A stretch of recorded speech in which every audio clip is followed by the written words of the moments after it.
Hello students, last lecture में हमने unit cell के टाइप पढ़े थे।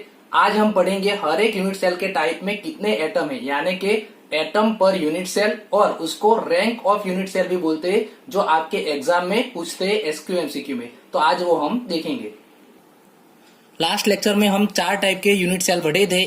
फर्स्ट वाला था सिंपल और प्रिमिटिव यूनिट सेल, दूसरा था फेस सेंटर्ड, तीसरा था बॉडी सेंटर्ड और फोर्थ वाला था एंड सेंटर्ड। तो सबसे पहले हम आज देखेंगे सिंपल और प्रिमिटिव यूनिट सेल में एटम पर यूनिट कितने होते हैं। सबसे पहले आपको ये याद रखना है कि हम यहाँ जो भी यूनिट सेल लेते हैं वो हम क्यूब सपोज करते हैं। क्यूब यानी जिनकी तीनों लेंथ तीनों सेम हो, यानी कि A B C length, breadth और हाइट, वो तीनों हम A is equal to B is equal to C ले लेते हैं, और तीनों का एंगल भी सेम होता है 90 एंगल।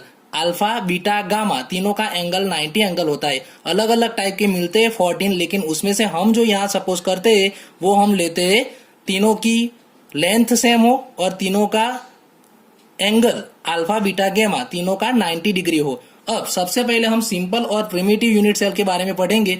तो हमको मालूम है कि सिंपल और प्रिमिटिव यूनिट सेल में एटम्स सिर्फ कॉर्नर पे होते हैं।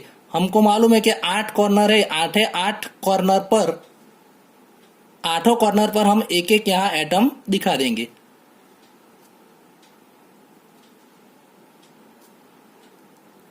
अब एक्चुअल में हम यहाँ पॉइंट दिखाते हैं, लेकिन हमको मालूम है यहाँ पॉइंट नहीं होता है, यहाँ स्फीरिकल स्ट्रक्चर होता है, यानी कि एटम यहाँ स्फीरिकल होता है। तो वो हम यहाँ स्टडी करेंगे कि कैसे कितना वो यहाँ जगह रोकता है, पर यूनिट सेल में एटम कितनी जगह रोकता है। तो सबसे पहले हमको मालूम है कॉर्नर कितने हैं, 8। 8 कॉर्नर पर एक एक एटम है, इसलिए हम यहाँ 8 लिखेंगे। कई बार एग्जाम में आपको ऐसा पूछते हैं कि 2 कॉर्नर में से एटम निकाल दिए, तो यहाँ 8 के बदले हम लिखेंगे 6 लिखेंगे। 3 कॉर्नर में से एटम निकाल दिए, तो यहाँ 8 के बदले हम लिखेंगे 5 लिखेंगे। लेकिन यहाँ तो हमारे 8 पर कॉर्नर पर एटम है, इसीलिए हमने यहाँ 8 लिख दिया। अब ये जो एटम है वो एटम यहाँ कितनी जगह रोकता है वो पढ़ने के लिए सबसे पहले हमको क्या करना पड़ेगा। तो हमारे पास जो एटम है उसका हम हाफ कर देंगे, क्योंकि यहाँ हाफ ही यहाँ आता है। अंदर यूनिट सेल में कितना आता है तो हाफ ले लेंगे। ये स्ट्रक्चर आप अच्छी तरह से ध्यान रखना, तो ही आपको समझ में आएगा। तो हमने हाफ ले लिया, सबसे पहले हमने एटम का हाफ कर दिया। अब जो एटम का हाफ है उनमें से यहाँ हम दोनों एक्सिस से उसको डिवाइड करें, जैसे कि हम वाटरमेलन को डिवाइड करते हैं। तो सबसे पहले हमने यहाँ 2D में मैंने ड्रॉ किया, लेकिन आपको 3D में याद रखना है। जैसे कि हम वाटरमेलन को हम कट करें तो सबसे पहले उसका हाफ करेंगे, फिर उसका हम 4 भाग करेंगे। तो ये जो हमारा भाग आया चौथा वाला भाग, वो चौथा वाला भाग यहाँ अंदर सेल के अंदर आता है, यानी कि हाफ का भी 4th वाला भाग। सबसे पहले हाफ एटम तो बाहर की साइड है और हाफ एटम अंदर की साइड है, और हाफ का भी कितना चौथा वाला साइड यहाँ आता है, यानी कि इसका आंसर आएगा 1 4 2 8, यानी कि 1/8 भाग है जो एटम यहाँ रोकेगा जगह। तो उसका आंसर आया 8 × 1/8, यानी कि एक एटम कॉर्नर के सभी 8 कॉर्नर के सभी होकर एक एटम जगह रोकता है, यानी कि एटम पर यूनिट सेल सिंपल और प्रिमिटिव यूनिट सेल में एक आंसर आएगा, जिसको रैंक ऑफ यूनिट सेल भी बोलते हैं। तो उसका आंसर 1 आएगा। दूसरा वाला हम देखेंगे face centred unit cell. Face centred unit cell में भी हमको मालूम है कहाँ कहाँ एटम होते हैं। तो सबसे पहले कॉर्नर में एटम होते हैं, तो सभी कॉर्नर में हम यहाँ एटम बताएंगे सभी यहाँ 8 कॉर्नर पर बताएंगे। तो उसका तो सेम ऊपर जैसा आंसर आएगा। 8 कॉर्नर में 1/8, यानी कि एक एटम कॉर्नर का हो गया। अब फेस सेंटर किसको बोलेंगे, तो हर एक फेस, हमको मालूम है क्यूब में 6 फेस होते हैं, हर एक फेस में एक एक एटम होगा। जैसे कि यहाँ एक एटम, यहाँ एक एटम, यहाँ एक एटम, यहाँ एक एटम, आगे वाले फेस पे एक एटम और पीछे वाले फेस पे एक एटम, यानी 6 फेस होते हैं। आपने क्यूब देखा होगा जो आप लूडो में खेलते हैं, तो उसमें 6 फेस होते हैं। 6 फेस पे सभी में एक एक एटम हम ड्रॉ करेंगे। अब ये एटम आप ऐसा सोचो कि आपके और आपके बाजू वाले घर की दीवार पर एक एटम हम लगाए, तो उसका हाफ एटम बाजू वाली दीवार पर जाएगा और हाफ एटम आपके घर में आएगा। ऐसे हाफ एटम आपकी अंदर की साइड आ जाएगा और हाफ एटम बाहर की साइड रहेगा। फेस कितने हैं, 6 फेस है, और कितना एटम, हर फेस में एटम कितनी जगह रोकता है, तो हाफ जगह रोकता है।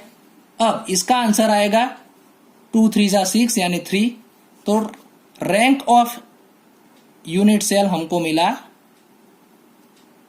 और एटम पर यूनिट सेल हमको मिला 1 + 3 यानी कि 4। तो फेस सेंटर्ड यूनिट सेल में रैंक ऑफ यूनिट सेल और एटम पर यूनिट सेल का आंसर हमको मिलता है 4। थर्ड वाला है बॉडी सेंटर यूनिट सेल। उसमें भी हमको मालूम है 8 कॉर्नर पे तो एटम हो गए, 8 कॉर्नर पे एटम होगी, तो उसका आंसर तो 8 × 1/8 यानी कि उसका आंसर कॉर्नर का तो 8 × 1/8 यानी कि हमारा आंसर 1 मिल गया। अब बॉडी सेंटर यानी बॉडी के सेंटर में एक एटम होता है। बॉडी के सेंटर में एक एटम यानी कि ऐसा सोचो कि आपके घर में बीचों बीच एक एटम है, तो वो एटम तो पूरा का पूरा आपके घर के अंदर ही होगा, यानी कि वो पूरी जगह रोकेगा। यानी कि बॉडी सेंटर में एक एटम होता है, यानी कि 1 + 1, तो रैंक ऑफ यूनिट सेल उसका आंसर आया 1 + 1 यानी 2 आएगा बॉडी सेंटर्ड में। अब हम देखेंगे end centred unit cell. End centred unit cell में सबसे पहले हमको सोचना है एटम कहां होते हैं। तो कॉर्नर में तो हमको मालूम है 8 × 1/8 यानी कि 1, वो कॉर्नर के एटम तो हमारे हो गए।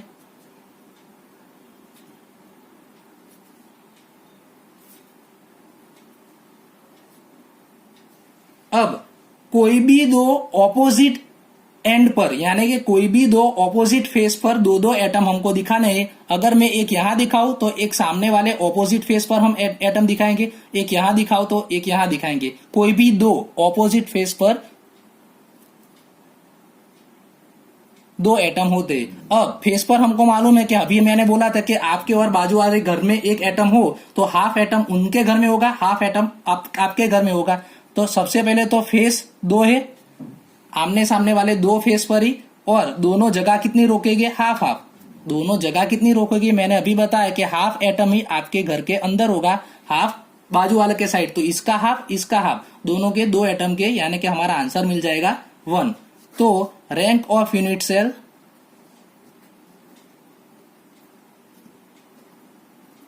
1 + 1 यानी कि 2 हो जाएगा। तो एंड सेंटर यूनिट सेल में रैंक ऑफ यूनिट सेल और एटम पर यूनिट सेल का आंसर आएगा 2। अब ये हम टेबल में लिख देंगे और अच्छी तरह से ये याद रखना है। यूनिट सेल के टाइप हम लिखेंगे सिंपल और primitive unit cell, face centred unit cell, body centred unit cell, end centred unit cell. और एटम अरेंजमेंट हमने देखी कि सिंपल और प्रिमिटिव में 8 कॉर्नर पे ही एटम होते हैं, तो 8 × 1/8 यानी कि 1। तो एटम पर यूनिट सेल और रैंक ऑफ यूनिट सेल 1 आएगा। दूसरा है फेस सेंटर, तो उसमें कॉर्नर में तो 1 होगा और सभी 6 के 6 फेज में एक एक होगा, तो उसका हाफ हाफ हम लेंगे, यानी 6 × 1/2, तो 3 आंसर आया। तो ये दोनों का टोटल हो जाएगा 4। वैसे बॉडी सेंटर में कॉर्नर में 1 और बॉडी के अंदर 1, तो 1 + 1 2 आंसर आ जाएगा। एंड सेंटर में कॉर्नर में 1 और एनी ऑफ ऑपोजिट 2 फेसिस, यानी कि 2 फेसिस पर ही, यहाँ 6 के बदले हम 2 फेस ही लेंगे, तो 2 × 1/2 यानी हमारा आंसर आ गया 1। तो 1 + 1 यानी टोटल हो गया 2। तो ये टेबल आपको अच्छी तरह से याद रखना है।